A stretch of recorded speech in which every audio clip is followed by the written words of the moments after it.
Welcome to Lockeroom Talk. I'm Terrence Summers with head coach Dustin Wilson.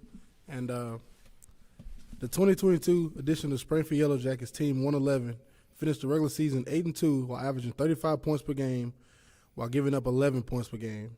Finished the season with 3,385 total yards of offense.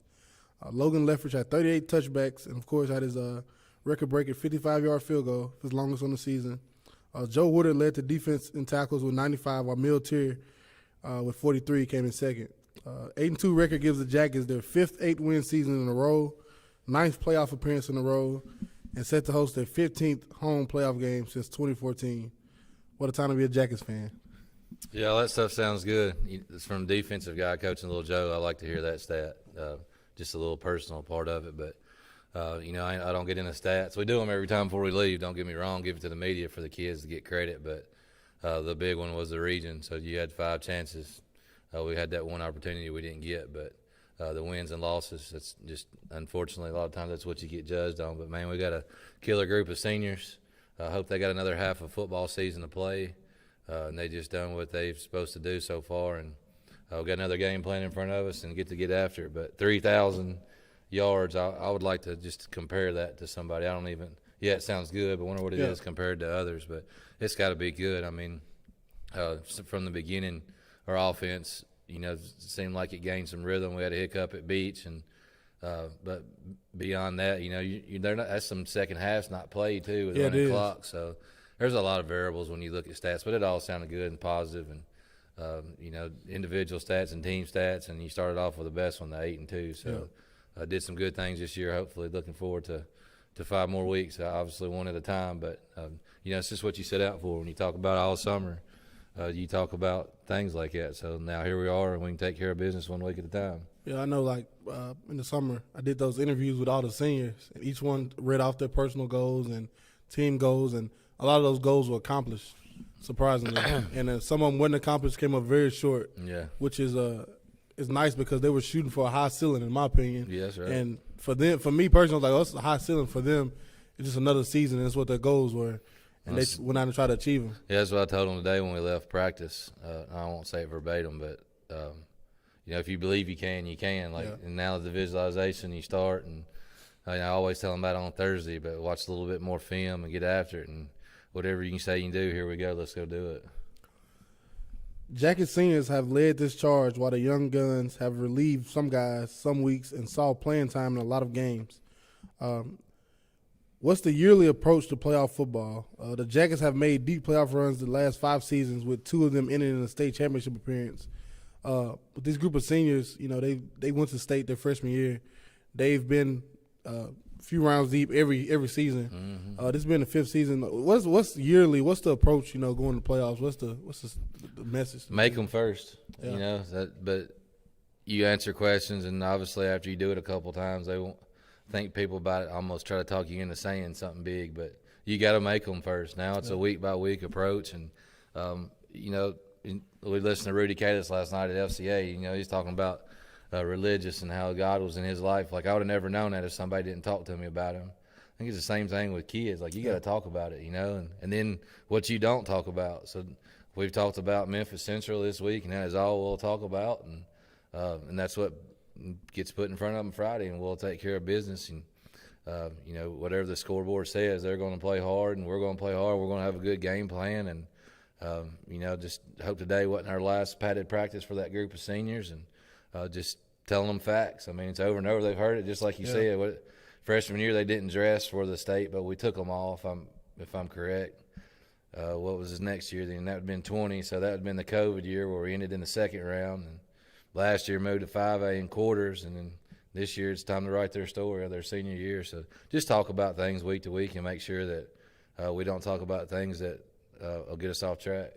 And definitely when it comes to this time of year, those seniors have to look in the mirror and understand that could be the last padded practice, Yeah. Anything could be your last time doing it with your guys. And I think it's a little more emotional and a little more meaningful for these guys, this group of seniors, because they've been playing together since, Pop Warner, ever since 7 years old, 5 years old for some of them.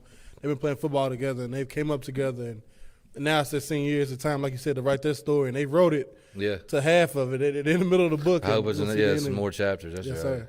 Yeah, I told them Dale wasn't trying to be negative, but hey, don't let this be your last time. Like, it's just real. Just tell them things like that, and hopefully all those emotionals will be bottled up and put out against our opponent on Friday night. We'll take a break and we'll get into talking Memphis Central Warriors.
Friday night in round one of the region, well, not region, the 5A playoffs, the Springfield Yellow Jackets will be hosting the Memphis Central Warriors with a 5-5 record, 4-2 in region play.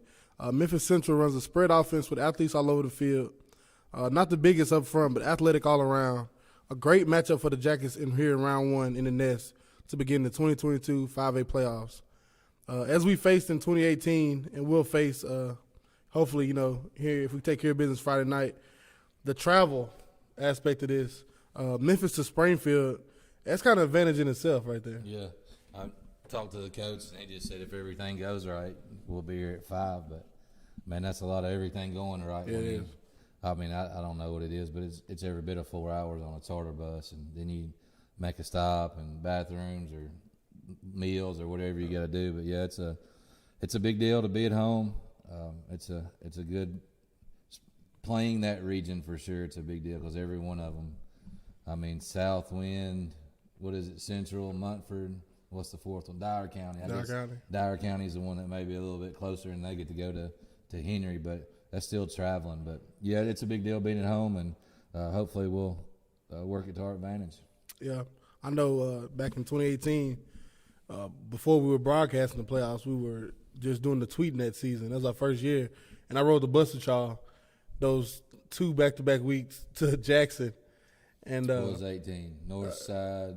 And then South, North Side and Haywood. Yeah, but played at Jackson Christian, whatever the school. Yeah. But that trip to the North Side, and it was just such a long trip, and then had to turn around and do it again next week. It was such a draining of having to pack everything up and go there and make that your home for the night. That's right. And that's definitely an advantage when it comes to these playoffs of being at home. And it's nice to be at home, even if we can't be at home all the playoffs. It's nice to be home round one and get that feeling of playoff football and get one up under your belt. Any of it, just the planning aspect, like you said, back-to-back weeks. Just again, those stats you said earlier too about how many home playoff games.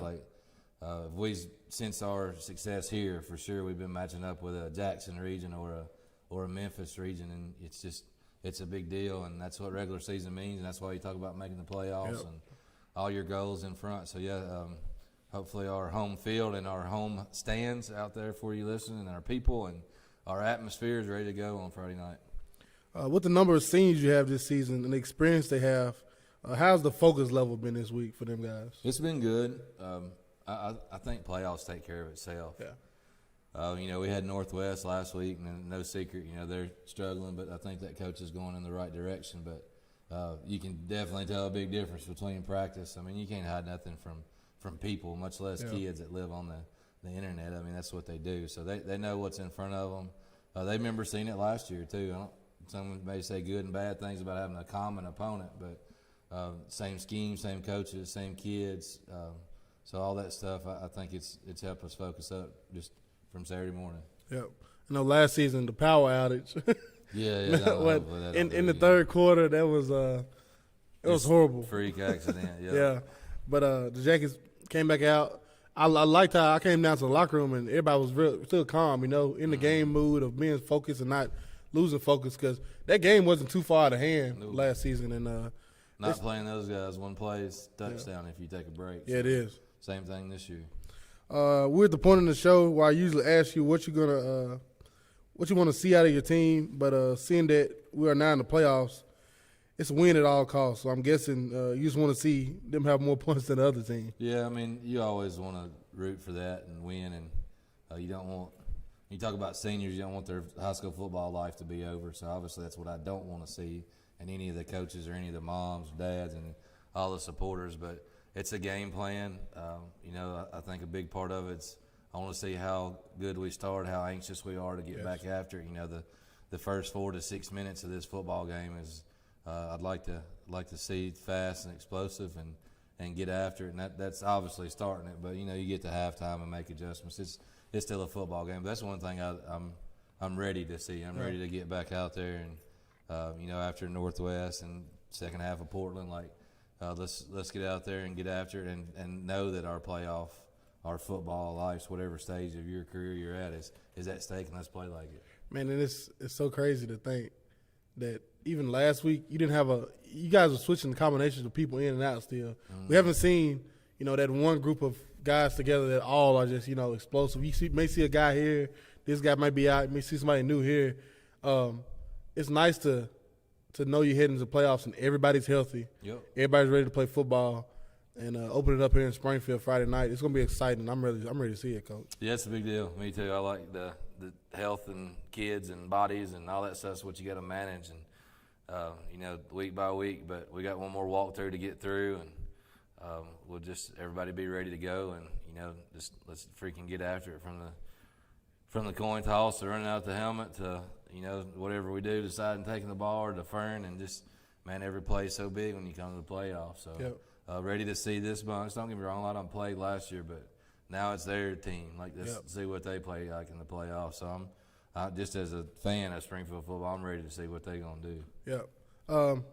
And here it is. I know I usually ask you, your favorite memory and all this, but this week I'm going to do a little different. If you could address the Jacket faithful before this matchup, of course we do the show weekly, but before this first-round matchup at home, if you could address them, what would you say to the fans? One thing, if you're reflecting on in the past, which, again, we've been successful, and it's just history now. So from the crowds in the past in the playoffs, I think the first-round crowds have been a little bit less and expecting things and all that good stuff. But, man, it's the playoffs. You know, it's 5A football out of 6As. It's a big deal. It's a Memphis school coming. Like, all I got to do or all I need to ask of you is to be here, because the kids, when they walk out on the field, from pregame to the buzz to the fires on the hill to a few tailgates to whatever it is, to all the kids lining up and shaking hands, like, we know, the kids know, the players know, from,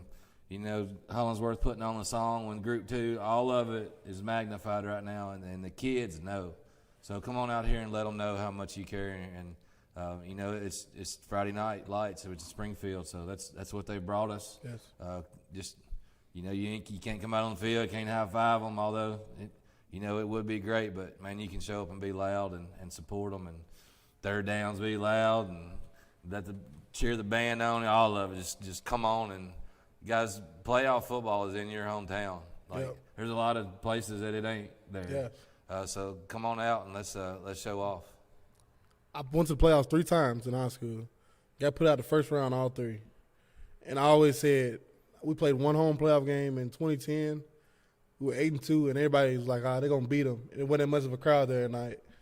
And that was the last time a lot of those seniors, that was the last crowd they saw. And I know that a lot of them still talk about it to this day of, like, how bad they felt. Of, like, I really didn't get the full playoff experience. Everybody thought we was going to walk over them and be up. But it's playoff football. It's one game at a time. Ain't nothing given. This could be the last time you see Devin Crenshaw play football. This could be the last time you see Lil Joe play football. This could be it, Yeah.